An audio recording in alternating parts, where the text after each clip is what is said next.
Okay भाई, तो आज से हम लोग प्राचीन भारतीय इतिहास का हर्यक वंश और मौर्य काल के मोस्ट इंपॉर्टेंट 60 एमसीक्यू महत्वपूर्ण फैक्ट के साथ पढ़ेंगे। ठीक है, ये हमारी चौथी क्लास है। टॉपिक वाइज हमारे एमसीक्यू चल रहे हैं। जिन्होंने अभी तक पुरानी क्लास नहीं देखी तो वो लोग देख लें। एकदम सीक्वेंस से हम लोग हर टॉपिक के एमसीक्यू कर रहे हैं। ठीक है, चलिए शुरू करते हैं हम लोग। पहला क्वेश्चन है, प्राचीन भारत में कितने शक्तिशाली महाजनपद मौजूद थे? तो कितने थे? 16 महाजनपद थे। देखिए, प्राचीन भारत में छठी शताब्दी ईसा पूर्व में 16 महाजनपद मौजूद थे। इन 16 महाजनपदों का उल्लेख बौद्ध ग्रंथ अंगुत्तर निकाय और जैन ग्रंथ भगवती सूत्र में है। तो ये पूछ सकता है आपसे क्वेश्चन कि 16 महाजनपदों का उल्लेख किस बौद्ध ग्रंथ में है? तो कौन सा है? अंगुत्तर निकाय। और जैन ग्रंथ का कौन सा है? भगवती सूत्र। ठीक है, अगला प्रश्न देखते हैं। कह रहा, भगवान गौतम के जीवन काल के दौरान 7वीं और छठी शताब्दी ईसा पूर्व में कितनी महान शक्तियां यानी महाजनपद अस्तित्व में थे? तो कितने थे? 16। छठी शताब्दी ईसा पूर्व में निम्नलिखित में से महाजनपद गांधार की राजधानी क्या थी? देखिए, गांधार की राजधानी थी तक्षशिला।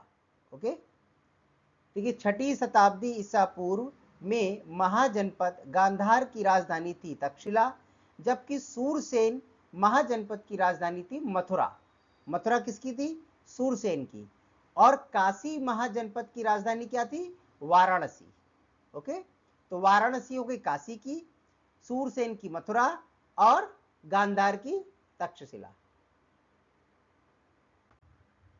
अगला क्वेश्चन है हमारा, निम्नलिखित में से कौन सा राजशाही राज्यों में से एक नहीं है जो कि 7वीं और छठी सदी के शुरू में ईसा पूर्व भारत में मौजूद है? तो कौन सा है?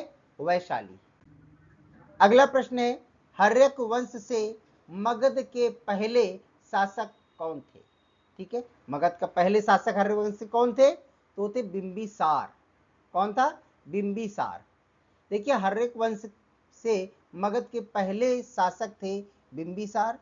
बिंबिसार का अन्य नाम था श्रेणिक। उसने अंग राज्य को जीतकर अपने साम्राज्य में मिला लिया और अपने पुत्र अजात शत्रु को चंपा का उपराजा नियुक्त किया था। तो बिंबिसार का पुत्र का क्या नाम है? अजात शत्रु। इसने कौन सा राज्य जीता था? अंग राज्य। ठीक है, अगला प्रश्न देखते हैं। कह रहा, बिंबिसार किस साम्राज्य के राजा थे? तो अभी हमने बताया आपको। ठीक है, हर्यक वंश के थे। अगला प्रश्न है, अजात शत्रु का बेटा, अजात शत्रु का बेटा था, यहां पर प्रिंटिंग मिस्टेक है। अजात शत्रु किसका बेटा था? बिंबिसार का। ठीक है ना। देखिए, बिंबिसार के पश्चात उसका पुत्र अजात शत्रु लगभग 492 से लेकर 460 ईसा पूर्व मगध का शासक हुआ था। वह अपने पिता के समान ही साम्राज्यवादी था। इसके समय में कौशल का मगध से संघर्ष हुआ था। कौशल था एक राज्य। ठीक है, उसका मगध से संघर्ष हुआ था। अजात शत्रु के शासन काल में राजगृह की सप्तपर्णी गुफा में प्रथम बौद्ध संगीति का आयोजन किया गया था। ये मैंने पिछली क्लास में भी आपको बताया था कि प्रथम बौद्ध संगीति का आयोजन किसके शासन काल में हुआ था? वो था अजात शत्रु के शासन काल में। ठीक है, देखिए यहां पर प्रिंटिंग मिस्टेक हो गई थोड़ा सा। अजात शत्रु यहां डैश डैश होना चाहिए था। किसका बेटा था? ठीक है, तो बिंबिसार का बेटा था। अगला प्रश्न है हमारा, हर्यक वंश का शासक अजात शत्रु किसका पुत्र था? देखिए यहां पर आ गया सिंपल ये। तो किसका पुत्र था? बिंबिसार का। ठीक है, अगला प्रश्न है, घननंद को हराकर मौर्य साम्राज्य की स्थापना किसने की थी?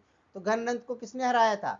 चंद्रगुप्त मौर्य ने। ठीक है, देखिए, घननंद को हराकर चंद्रगुप्त मौर्य ने मौर्य साम्राज्य की स्थापना की थी।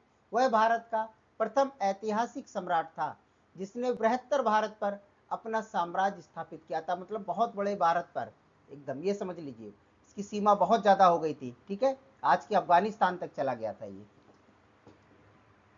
अगला क्वेश्चन, चौथी शताब्दी ईसा पूर्व के पहले मगध की डैश डैश राजधानी कौन थी? इनमें से चार ऑप्शन है कि मगध की पहली राजधानी कौन थी? राजगृह। ठीक है, देखिए राजगृह, वर्तमान में इसको राजगीर के नाम से जानते हैं हम लोग। तो राजगृह चौथी शताब्दी ईसा पूर्व के पहले मगध की राजधानी थी। कालांतर में पाटलिपुत्र, इस समय इसका नाम पटना है, मगध की राजधानी बनी। मगध साम्राज्य के वास्तविक संस्थापक माने जाने वाले बिंबिसार ने राजगीर को अपनी राजधानी बनाई थी। बिंबिसार ने राजगीर को अपनी राजधानी बनाई थी और राजगीर के बाद कौन सी बनी थी? पाटलिपुत्र। ठीक है, अगला प्रश्न देखिए, कह रहा है चौथी शताब्दी ईसा पूर्व में मगध की राजधानी को स्थानांतरित कर दिया गया था।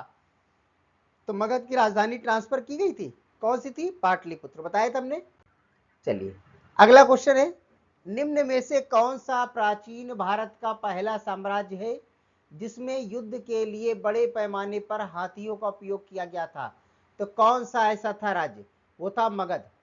देखिए मगध प्राचीन भारत का पहला ऐसा साम्राज्य है जिसने युद्ध के लिए बड़े पैमाने पर हाथियों का उपयोग किया था। भारतीय हाथियों को युद्ध में अपराजय माना जाता था, मतलब जिसकी कभी भी क्या होती है? कोई पराजय नहीं होता कभी भी, वो अपराजय। ठीक है, जिसकी हार ना हो। अगला प्रश्न देखिए, कह रहा सिकंदर महान किस सन में पैदा हुए थे? तो किस सन में थे? 356 ईसा पूर्व सिकंदर महान का जन्म हुआ था। 356 ईसा पूर्व सिकंदर महान का जन्म 356 ईसा पूर्व में मेसिडोनिया में हुआ था, मेसिडोनिया में। ठीक है, इनकी मृत्यु 323 ईसा पूर्व में बेबीलोन में हुई थी। और सिकंदर अरस्तु का शिष्य था, तो सिकंदर के गुरु का क्या नाम था? अरस्तु। मृत्यु हुई थी 323 ईसा पूर्व, कहां पर हुई थी? बेबीलोन में। ठीक है, अगला प्रश्न देखिए, सिकंदर ने हाइडेस्पीस के युद्ध में किसको हराया था? तो किसको हराया था हाइडेस्पीस के युद्ध में? राजा पोरस को हराया था। देखिए हाइडेस्पीस अथवा झेलम का युद्ध सिकंदर और भारतीय शासक पोरस के बीच हुआ था। इस युद्ध में पोरस की पराजय हुई थी और सिकंदर जीत गया था। अगला क्वेश्चन, चंद्रगुप्त मौर्य किस सन में पैदा हुए थे?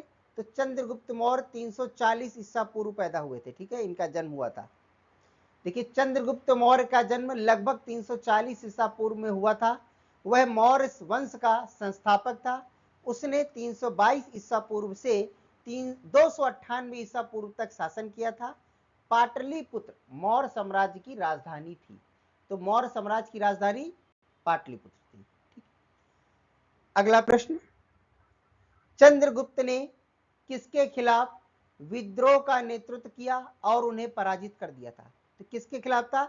नंद के खिलाफ था। ठीक है, अपने गुरु चाणक्य की सहायता से, कौन? चंद्रगुप्त ने। ठीक है, चंद्रगुप्त ने अपने गुरु चाणक्य की सहायता से अंतिम नंद शासक घनानंद को पराजित करके चंद्रगुप्त मौर्य ने मौर्य साम्राज्य की स्थापना की थी। और पाटलिपुत्र, इस समय इसको पटना कहा जाता है, चंद्रगुप्त की राजधानी थी पाटलिपुत्र। ठीक है, अगला क्वेश्चन है, निम्नलिखित में से किस राजा ने प्राचीन भारत में मौर्य साम्राज्य की स्थापना की थी? किस राजा ने भाई? तो वो थे चंद्रगुप्त मौर्य। अगला प्रश्न है, किस योद्धा ने 322 ईसा पूर्व में कौटिल्य की सहायता से, कौटिल्य कौन?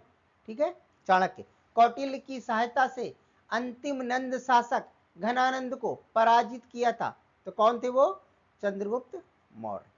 देखिए सिकंदर का समकालीन घनानंद नंद वंश का अंतिम शासक था। घनानंद को चंद्रगुप्त मौर्य ने 322 ईसा पूर्व में कौटिल्य यानी चाणक्य की सहायता से पराजित कर नंद वंश के शासन को समाप्त किया और मौर्य वंश की स्थापना की थी। तो सिकंदर के समकालीन कौन थे? घनानंद थे। ठीक है, अगला क्वेश्चन है हमारा, चंद्रगुप्त किस वंश का शासक था? देखिए किस वंश का था? मौर्य वंश का। अगला प्रश्न है हमारा, अच्छा चलिए इसका फैक्ट पढ़ लेते हैं। चंद्रगुप्त मौर्य का वंश का शासक था। चंद्रगुप्त मौर्य वंश का शासक था। चंद्रगुप्त मौर्य की गणना भारत के महान शासकों में की जाती है। वह भारत का प्रथम ऐतिहासिक सम्राट था जिसने बृहत्तर भारत पर अपना शासन स्थापित किया और जिसका विस्तार ब्रिटिश साम्राज्य से भी बड़ा था। अब आप समझिए, ठीक है, ब्रिटिश साम्राज्य से भी बड़ा इसका था चंद्रगुप्त मौर्य का शासक। अगला प्रश्न देखते हैं। कह रहा है सेल्यूकस मौर्य युद्ध में सेल्यूकस ने निम्नलिखित में से किस मौर्य शासक के विरुद्ध युद्ध लड़ा था? यानी ये जो युद्ध हुआ था सेल्यूकस और मौर्य युद्ध के बीच में, ठीक है, मौर्य के बीच में, किसके विरुद्ध लड़ा था? तो वो थे चंद्रगुप्त मौर्य के विरुद्ध। ठीक है, देखिए इसके बाकी के बचे क्वेश्चन अगली क्लास में आएंगे आपकी। ठीक है, तो जिन्होंने अभी तक पिछली क्लास नहीं देखी वो लोग देख ले। मिलते हैं हम लोग अगली क्लास में।